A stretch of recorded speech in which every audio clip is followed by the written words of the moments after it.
Hello everyone and welcome to my channel. আমরা সবাই জানি যে আমাদের দেশের মহান সম্রাটদের মধ্যে সম্রাট আকবরকে আমরা একদম প্রথম তিনজন রাজার মধ্যে আমরা ডেফিনেটলি রাখি, এবং বিশ্বের মধ্যেও কিন্তু প্রথম পাঁচজন মহান রাজাদের মধ্যে কিন্তু আকবরের নাম, জালালউদ্দিন মোহাম্মদ আকবর, এই নামটা কিন্তু থাকে।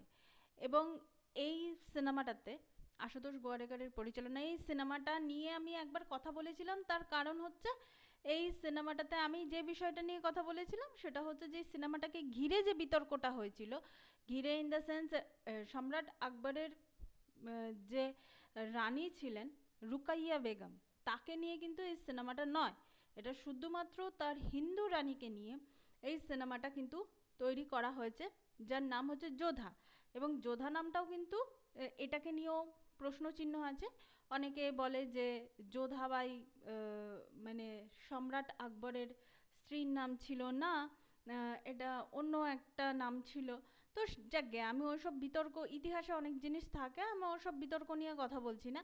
কিন্তু আজকে আমি যে জিনিসটা নিয়ে মূল আমার বিষয়বস্তু থাকবে সেটা হচ্ছে যে এই যে আশুতোষ গোয়ারিকার চরিত্রগুলোকে কিভাবে আমাদের সামনে দেখিয়েছে, একজন রাজা এবং একজন রানী, এই যে পুরো জিনিসটাকে ইনি কিন্তু শুধুমাত্র একটা লাভ স্টোরি কিন্তু তৈরি করতে চাননি যোধা আকবরের মধ্যে। তিনি যেটা দেখাতে চেয়েছেন, রাজা একটা পোস্ট সম্রাট, সে একটা পোস্ট, যে রানী হবে তার, সেটাও কিন্তু একটা পোস্ট, একটা পজিশন। জাস্ট মানে আমি একজন রাজাকে বিয়ে করলাম বলে আমি রানী হয়ে গেলাম, নট লাইক দ্যাট।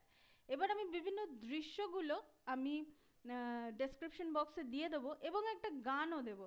সেই গানটা আপনারা সবাই জানেন, গানটা একটু বড় গান, কিন্তু এই গানটার মধ্যে কিন্তু অনেকগুলো জিনিস এখানে দেখানো হয়েছে।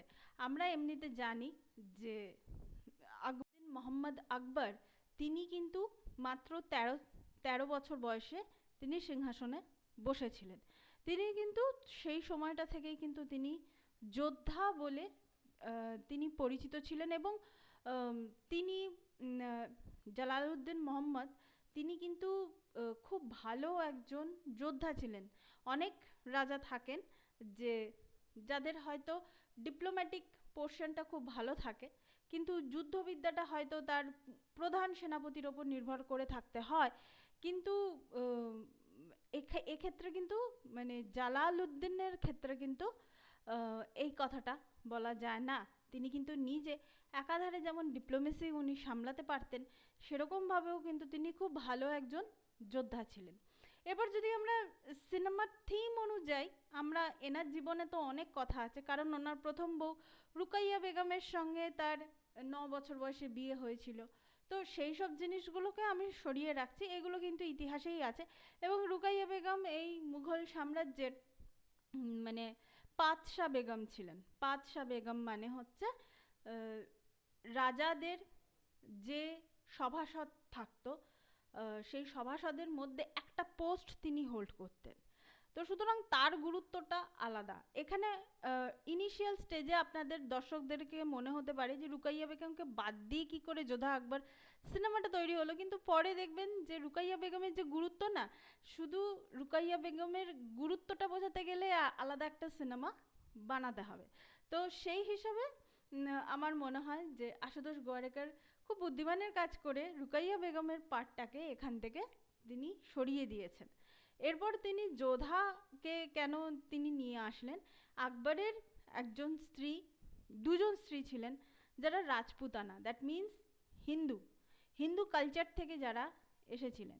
তো সেই হিন্দু কালচারটাকে এখানে এবার আপনারা চিন্তা করে দেখুন, এই সিনেমাটা যখন রিলিজ করেছিল 2006 না 2007-এর সিনেমা এটা, সেই সময় আমাদের গভর্নমেন্ট কোনটা ছিল, ঠিক আছে?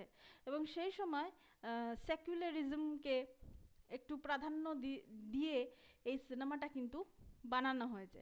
আমার কিন্তু মেন ডিরেকশনটাই কিন্তু সেদিকেই আমার থাকবে। আমার কিন্তু এই সিনেমার গ্র্যান্ডা খুব ভালো, এই সিনেমায় অভিনেতা অভিনেত্রীরা খুব ভালো অভিনয় করেছে, ওটা সবাই জানে, আমি আর নতুন করে আলাদাভাবে বলার আমার কিছু নেই।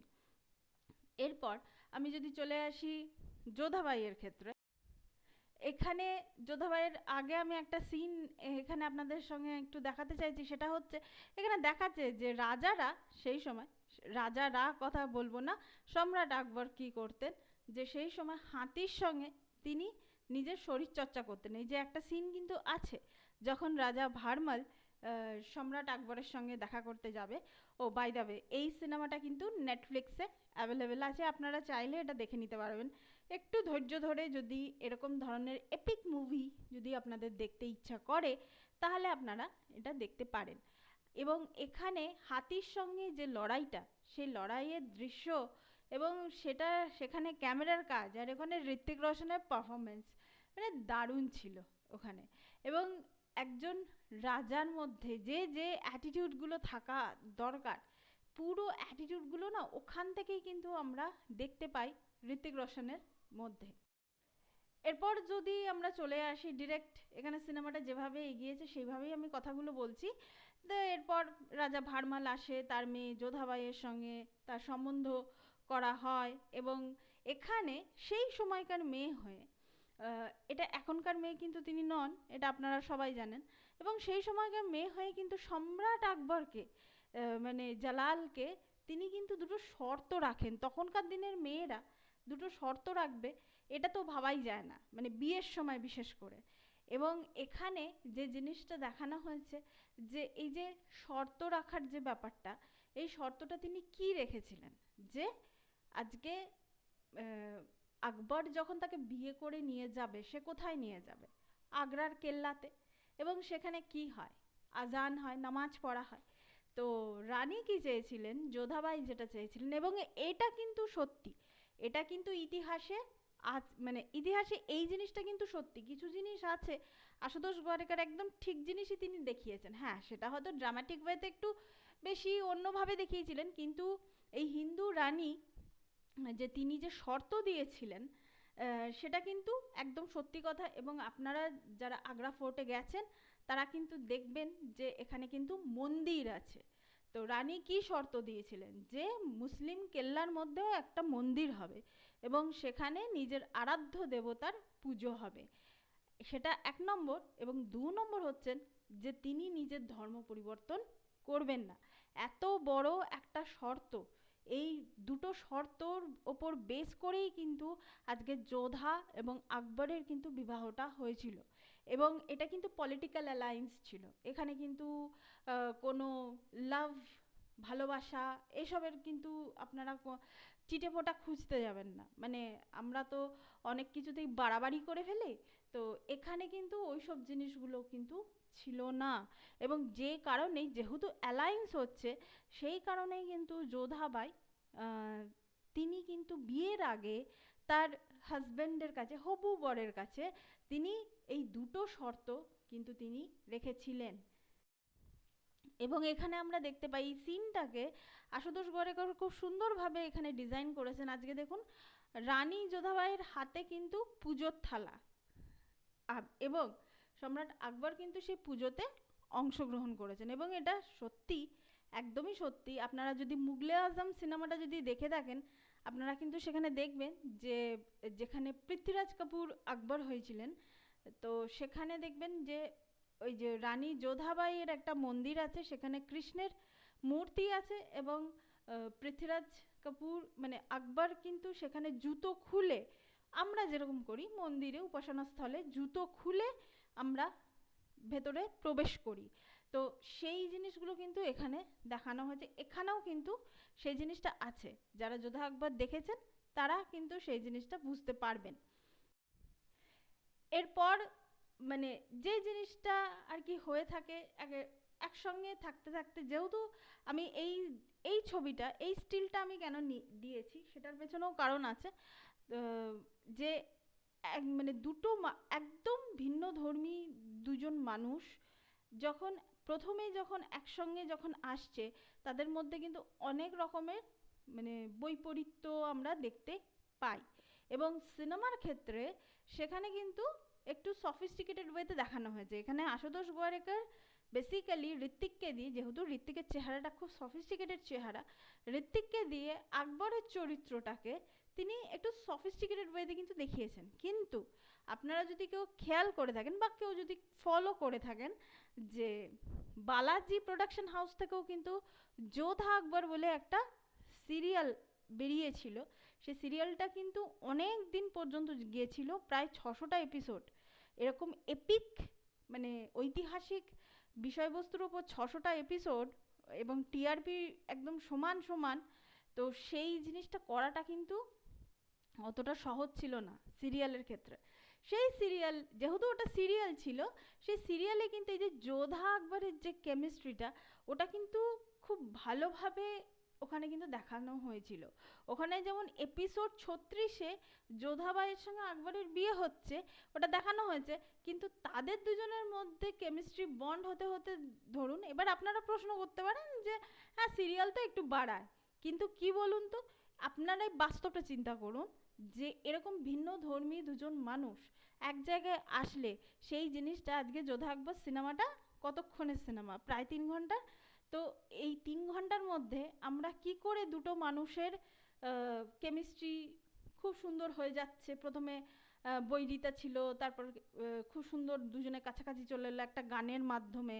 যে এখানে যেমন একটা গান আছে, কেহনে কো জশ্ন বাহারা হ্যায়, তো এই গানের মাধ্যমে দুজনে কাছাকাছি চলে এলো, তারপর তাদের মধ্যে একটা ঝগড়া হলো, ঝগড়ার পরে দুজনে আলাদা হয়ে গেল। এগুলো জিনিসগুলো হতে সময় লাগে। সিরিয়ালে কিছুটা বাড়ায়, এটা সত্যি কথা, কিন্তু সিরিয়ালে যে যে জিনিসগুলো দেখায় না, এভরিডের জিনিসটা দেখায়, তো সেখানে বোঝা যায় যে এই যে দুটো মানুষ যে কাছাকাছি আসার আগে তাদের মধ্যে যে বৈরিতাটা ছিল, সেই জিনিসটা কিন্তু সিরিয়ালে আপনারা কিন্তু স্পষ্টভাবে দেখতে পাবেন। এরপর আমি অ্যাকচুয়ালি চলে আসি যে যে যে সিনগুলো আমি ডেসক্রিপশন বক্সে দেব, এবং একটা গান। এই প্রথম সিনটা হচ্ছে যে একটা জায়গায় আকবর নিজের কেল্লার একটা জায়গায় তিনি শোট প্র্যাকটিস করছেন, মানে রাজা তিনি প্র্যাকটিস করছেন। তো সেখান থেকে তার রানী, মানে এখানে যোধাবাই, তিনি দেখছেন। এবং প্রথম কথা তো এটা তো বলতেই হবে যে ঋতিক রোশন এই চরিত্রটার জন্য খুব খেটেছিলেন, কারণ আকবরের মানে চেহারা খুব চওড়া চেহারা। আপনারা যদি ইতিহাসে যদি আকবরকে দেখে থাকেন, খুব চওড়া চেহারা ছিল তার। ঋতিক রোশনের তো চেহারা ওরকম নয়। তো যাই হোক, এখানে যে পুরো উনি খেটেছেন সেই সিনটা আমি দিয়ে দেবো, আমি ডেসক্রিপশন বক্সে আপনারা দেখে নেবেন। ওই সিনটা কিন্তু খুব সুন্দর, এবং তিনি যে শোট প্র্যাকটিস করছেন, এবং সিনটাকে এত সুন্দরভাবে ডিজাইন করা হয়েছে। আর যোধাবাই পর্দার আড়াল থেকে তার হাজব্যান্ডের শোট প্র্যাকটিস করাটা দেখছে, এবং চোখের মধ্যে একটা অদ্ভুত মুগ্ধতা আছে, এই জিনিসটা কিন্তু খুব ভালো। এরপর দেখুন ওই সেম জায়গাতে যে এবার কিন্তু মানে একদম বিপরীত একটা সিন। বিপরীত সিনটা কি, যে এখানে একটু আমি ইতিহাসটাকে বলি। সম্রাট আকবরের পিতৃতুল্য একজন মানুষ ছিলেন, যিনি সম্রাট আকবরের মানে ওই খাজনার ব্যাপারগুলো, ট্যাক্সের ব্যাপারগুলো তিনি দেখাশোনা করতেন। আদগা খাস তার নাম ছিল, এবং তিনি কিন্তু সম্রাট আকবরের পিতৃতুল্য ছিলেন, মানে মানে সে তাকে তার বাবার সম্মানটা দিত সম্রাট আকবর। তো তাকে আকবরেরই এক ভাই তাকে হত্যা করে বিনা কারণে, এবং মানে সবার সামনে তাকে হত্যা করে। তারপরে আকবর যেটা করেছিলেন, এটাও কিন্তু একদম সত্যি। এবং আপনারা যারা ওই ফোর্টে যাবেন, মানে দিল্লিতে আপনারা যদি যান, সেই জায়গাটা কিন্তু আছে, যেখান থেকে তার ভাইকে, আদম খাঁ তার ভাইকে সরকে বল নিচে ফেলা হয়েছিল। মানে ওপর থেকে, আজকে ওই রকম জিনিসের জন্য কি হয়, বিচার হয়, মৃত্যুদণ্ডই হবে। খুন করলে, ওরকমভাবে খুন করলে মৃত্যুদণ্ডই হয়। কিন্তু আকবর ওই দিন এতটা বেশি রেগেছিল যে সে কি করেছিল, যে 2 তলা ওপর থেকে তার নিজেরই ভাই আদম খাঁকে সরকে বল, মানে মাথাটা যাতে নিচে পড়ে, সেইভাবে তাকে ব্রুটালিটির সঙ্গে হত্যা করেছিল। এবং কিভাবে হত্যা করেছিল, কতবার ওপর থেকে নিচে ফেলেছিল, সেটা হচ্ছে যে ধরুন ওপর থেকে নিচে ফেলছে, ইন্টারনাল হ্যামারেজে হয়তো সেই মানুষটা 10-15 মিনিট হয়তো বেঁচে থাকবে, কিন্তু সেখানে আকবর কি করেছে, যদি একটুও যদি সৈন্যদেরকে দিয়ে চেক করাচ্ছে যে একটু যদি পালস পায়, আবার ওপরে নিয়ে এসো, আবার নিচে ফেলো, আবার ওপরে নিয়ে এসো, এরকম 3 থেকে 4 বার আকবর এটা করেছিল। সিনেমাটাতে ওখানে 2 বার দেখিয়েছে, কিন্তু বেসিক্যালি আকবর 3 থেকে 4 বার ওটা করেছিল। এবং আমি বিপরীত সিনটা কেন বললাম, ওটাও কিন্তু পর্দার আড়াল থেকে রানী যোধাবাই তিনি কিন্তু দেখছিলেন, এবং তখন কিন্তু তার চোখে ডেফিনেটলি মুগ্ধতা ছিল না, তখন তার চোখে কিন্তু এই যে রাজার যে তেজ, রাজার যে একটা তেভার, মানে একটা রাজা কি করতে পারে, বা সে তার হাজবেন্ডকে যেভাবে দেখে এসছে, তার হাজবেন্ডের এই আচরণ একেবারে বিপরীত আচরণ, তো সেই আচরণটা দেখে তার চোখের মধ্যে কিন্তু একটা ভয় বা ভীতি, এটা কিন্তু বা ঘাবড়ে যাওয়া, এই জিনিসটা কিন্তু ছিল। তো দ্যাটস ওয়াই আমি এই দুটো সিনকে কম্পেয়ার করে আমি আপনাদের সামনে এই কথাটা বললাম। এরপর আর একটা যে সিন আছে সেটা হচ্ছে যোধা আকবরের মধ্যে, যেটা খুব কমন সিন, যেটা সবাই আলোচনা করে, যে শর্ট ফাইটের একটা সিন আছে, সেটা এখানে দেখানো হয়েছে। এখানে পুরোপুরি দেখানো হয়েছে যে রাজপুতানা মেয়েরা যে অস্ত্রবিদ্যায় যে পারদর্শী ছিল, তারা যে কোনো অংশে কম ছিল না, সেই জিনিসটাই কিন্তু এখানে দেখানো হয়েছে। আমি ওই সিনটাও আমি ডেসক্রিপশন বক্সের লিঙ্কটা দিয়ে দেবো। এবং যে গানটার কথা মানে আমি বলতে চাইছি, সেটা হচ্ছে একদম শেষের দিকে আজিমোসান শাহেনশাহ, এই গানটা 7 মিনিটের গান। গানটাকে আশুতোষ গোয়ারিকার এত সুন্দরভাবে গানটাকে ডিজাইন করেছেন, আপনারা শুধু গানটাকে দেখবেন, একটু ধৈর্য ধরে যদি গানটা দেখেন, রাজার জন্য সমারোহ হচ্ছে, রাজার জন্মদিনে রাজার জন্য সমারোহ হচ্ছে, সেখানে বিভিন্ন জায়গা থেকে লোক আসছে। যেমন আমাদের দেশে এখনকার দিনে প্রজাতন্ত্র দিবসে অন্যান্য দেশ থেকে অতিথিরা আসেন, সেরকম সৈন্যরা এসে রাষ্ট্রপতিকে স্যালিউট করে, সৈন্যরা এক একটা ব্যাটালিয়ন মানে রাজপথ দিয়ে যায়, স্যালিউট করে। তো সেই রকম ধরনেরই, ওরকম ধরনের সেই সময়কার উৎসব যেরকম হয় সেরকম ধরনেরই কিন্তু এখানে দেখানো হয়েছে, 1 নম্বর। 2 নম্বর হচ্ছে এই জায়গাটাতে আশুতোষ গোয়ারিকার কিন্তু রানীকে স্থান দিয়েছে, মানে যোধাবাইকে স্থান দিয়েছে, মানে কিসের জন্য, রোম্যান্সের জন্য না, একদম না। এখানে রাজা এবং রানী, এখানে রাজা কি ধর্মের মানুষ এবং রানী কি ধর্মের মানুষ, সে দুজনকে এক জায়গায় একই মানে ছাদের নিচে কিন্তু তিনি নিয়ে এসেছেন, সেটা একটা ব্যাপার। দ্যাট মিনস, যেটা আমি শুরুতে বলেছিলাম, সেকুলারিজম, সেকুলারিজমের জায়গাটা কিন্তু আশুতোষ গোয়ারিকার এখানে কিন্তু তুলে ধরেছেন। এখানে একটা দুজনের মধ্যে কথোপকথন আছে, রাজা রানীকে দেখে বলছে যে, এখানে একটা সিন আছে যে রানী বেশ কিছুদিন আলাদা ছিল, তো সেই দিন সে ফিরে আসছে, তো রাজা রানীকে দেখে যেটা বলছে, আপনাকে দেখে আমার খুব ভালো লাগছে। এবং সম্বোধনের স্টাইলটা এখানে আমার এত সুন্দর লেগেছে যে, যেহেতু এটা সভাসদ, সেই জন্য সে তার স্ত্রীকে, সে তার স্ত্রী হিসাবে না দেখে সে রানী হিসাবে দেখছে, রানী হিসাবে দেখে সে তাকে আপনি বলে সম্বোধন করছে, যে আপনাকে দেখে আমার খুব ভালো লাগলো। তো রানীও তাকে সেইভাবেই উত্তরটা দিয়েছে যে হ্যাঁ, আপনি যে কাজটা করেছেন সেটা সবার মন জয় করে ফেলেছে। তো এই ধরনের যে ডায়ালগগুলো, ছোট ছোট ডায়ালগ, কিন্তু সেটাতে কি প্রমাণিত হচ্ছে, এটা হচ্ছে যে একজন রাজার কীরকম অ্যাটিটিউড হওয়া উচিত এবং একজন রানীর কীরকম অ্যাটিটিউড হওয়া উচিত, সেই জিনিসগুলোই কিন্তু এখানে প্রকাশিত হচ্ছে। এটা গেল 2 নম্বর। 3 নম্বরে আপনারা, তখনকার দিনের একটা রিচুয়ালস আছে যে বড় দাড়িপাল্লার মধ্যে এক পাশে একজনকে বসিয়ে অন্য পাশে তার ওজনের সমান সোনা দিয়ে বা কিছু জিনিসপত্র দিয়ে সেগুলো প্রজাদের মধ্যে ছড়িয়ে দেওয়া, মানে প্রজাদের মধ্যে বিলি করে দেওয়া। তো এখানেও কিন্তু সেই রিচুয়ালসটা ওই একটা গানের মধ্যেই কিন্তু দেখানো হয়েছে, যে বিশাল বড় একটা দাড়িপাল্লা, সেই দাড়িপাল্লার মধ্যে সম্রাট আকবরকে বসিয়ে তার ওজনের সমান সমস্ত জিনিসপত্র দিয়ে সেগুলোকে সাধারণের মধ্যে দিয়ে দেওয়া। এটা গেল 3 নম্বর। 4 নম্বর হচ্ছে যে এই গানটার মধ্যেই কিন্তু প্রজারা, যে অ্যাকচুয়ালি ওনার নাম কি ছিল, ওনার নাম তো জালাল উদ্দিন, মোহাম্মদ জালাল উদ্দিন ছিল, সবাই তাকে জালাল বলে ডাকতো।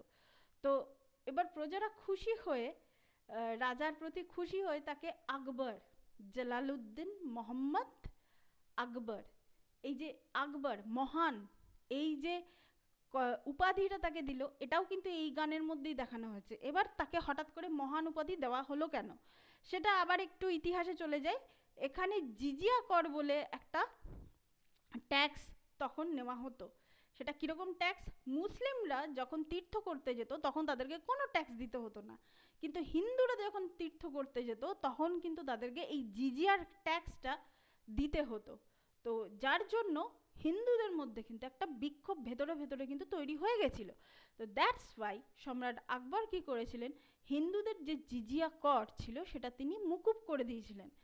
দ্যাটস ওয়াই হিন্দুরা অতটা বেশি খুশি হয়ে গেছিলো এবং তারা নিজেদের হাতে হ্যান্ডমেড যে মুসলিমদের যে কুরআন, পবিত্র গ্রন্থ কুরআন, সেটা হাতে তৈরি করে, মানে হাতে সমস্ত জিনিস দিয়ে সেটা সম্রাট আকবরকে তারাও গিফট করেছিলেন এবং তার নামটাও দেওয়া হয়েছিল, উপাধি দেওয়া হয়েছিল যে জালালউদ্দিন মোহাম্মদ আকবর। তো এই জিনিসটার জন্যই কিন্তু এই উৎসবটা, আপনারা গানটা দেখলে বুঝতে পারবেন, সেটা হয়েছে মানে একজন রাজাকে। তা এরপরে আমরা যেটা দেখতে পাচ্ছি সেটা হচ্ছে রাজা আস্তে আস্তে এবার রাজার যে জায়গাটা সে প্রজাদের মধ্যে সে চলে আসছে। দেখবেন যে গানটার মধ্যে সার্কেল করে কিন্তু রাজা আছে, সেই মানে রাজার শেষ কথা হচ্ছে প্রজা, তার থেকে বাকিরা যারা আছে বাকিদেরকে কিন্তু সবাইকে দেখিয়েছে, ওখানে রাজার মাকে দেখিয়েছে, তার স্ত্রীকে দেখিয়েছে, মানে বিভিন্ন সভাসদদের দেখিয়েছে, সবাইকে দেখিয়েছে, কিন্তু রাজার শেষ জায়গাটা কিন্তু তার প্রজা। সেই প্রজার মধ্যে কিন্তু রাজাকে ওইভাবে দেখানো হয়েছে এবং এই গানটাতেই আমরা শেষের দিকে দেখতে পাই প্রজাদের মধ্যে দিয়ে যখন রাজা একটা বাজারের মধ্যে দিয়ে যাচ্ছে তখন কিন্তু রাজাকে মানে একজন অ্যাসাসিন, গুপ্ত ঘাতক, তাকে কিন্তু মানে তীরবিদ্ধ করছে। তার মানে একজন রাজার জীবন যে কোনো সময় যে কোনো মুহূর্তে শেষ হয়ে যেতে পারে এবং সেই জন্য তাকে মানে যথাসম্ভব সাবধানে থাকাটা খুব দরকার। এবং এই গানটার মাধ্যমে একজন রাজাকে সম্মানিত করা হচ্ছে, নতুনভাবে তাকে সম্মানিত করা হচ্ছে, তার রানী তার পাশে আছে, তার মা তার পাশে আছে, সবাই তার পাশে আছে, কিন্তু হচ্ছে যে বিপদ যে কখন কোন সময় মানে চলে আসে সেটা কিন্তু কেউ জানে না, মানে কোনোভাবেই কিন্তু এটা জানা না। এই জন্য এই যে আশুতোষ গোয়ারিকর যে এই যে গানটাকে যে ডিজাইন করেছে না, একটা রাজার জীবনে কি কি হতে পারে সেই জিনিসটা ছোট্ট একটা গানের মাধ্যমে, 7 মিনিটের একটা গানের মাধ্যমে তিনি কিন্তু পুরোপুরি এখানে দেখিয়ে দিয়েছেন। এখানেই কিন্তু মানে এই যে ডিরেক্টরদের মুন্সিয়ানা, এই ডিরেক্টরদের মুন্সিয়ানা বলতে যেটা বোঝায় সেটাই হচ্ছে এই যোধা আকবর সিনেমাটা, এটা কিন্তু আমাদের সামনে প্রমাণ করে। তো এটাই ছিল আমার মানে ভিডিও যোধা আকবর সম্পর্কে। আমি যে যে বিষয় নিয়ে কথা বললাম সে বিষয় নিয়ে আমি আগে কোনোদিন ভিডিও বানাইনি। তো thank you so much, that's all, please keep watching and please subscribe my channel. Till then, good by.